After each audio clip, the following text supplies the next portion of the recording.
Ces modèles sur les instructions indirectes vous seront utiles pour obtenir une réaction sans le demander directement.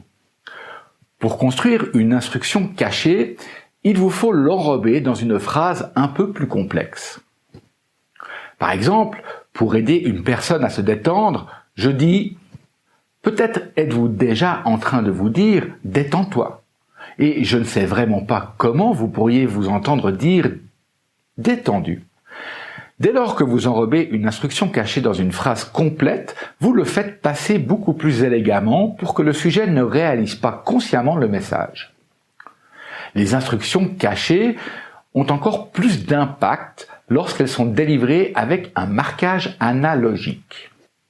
Le marquage analogique signifie que l'on distingue les instructions du reste de la phrase en les marquant par un comportement non verbal analogique.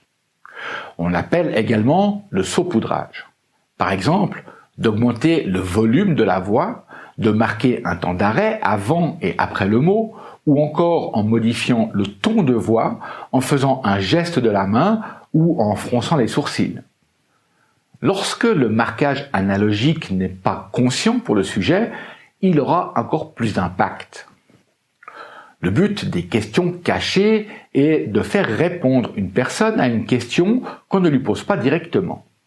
C'est le même principe que pour les instructions cachées. Dès l'instant où je débute ma phrase en disant « je me demande », votre interlocuteur va trouver seul la réponse.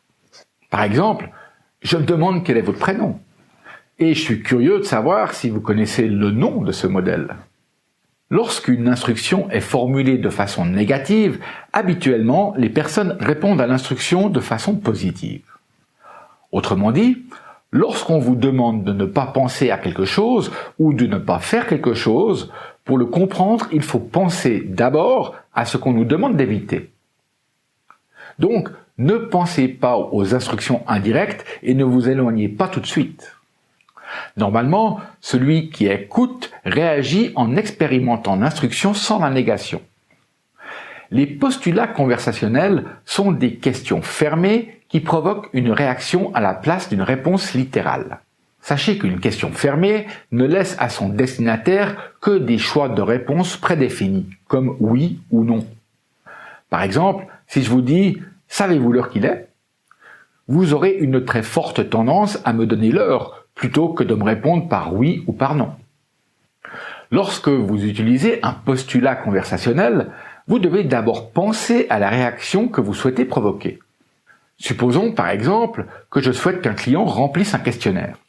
J'identifie d'abord le résultat que je souhaite obtenir en m'assurant que la personne ait la capacité de le faire, puis j'identifie qu'elle a les moyens de le faire.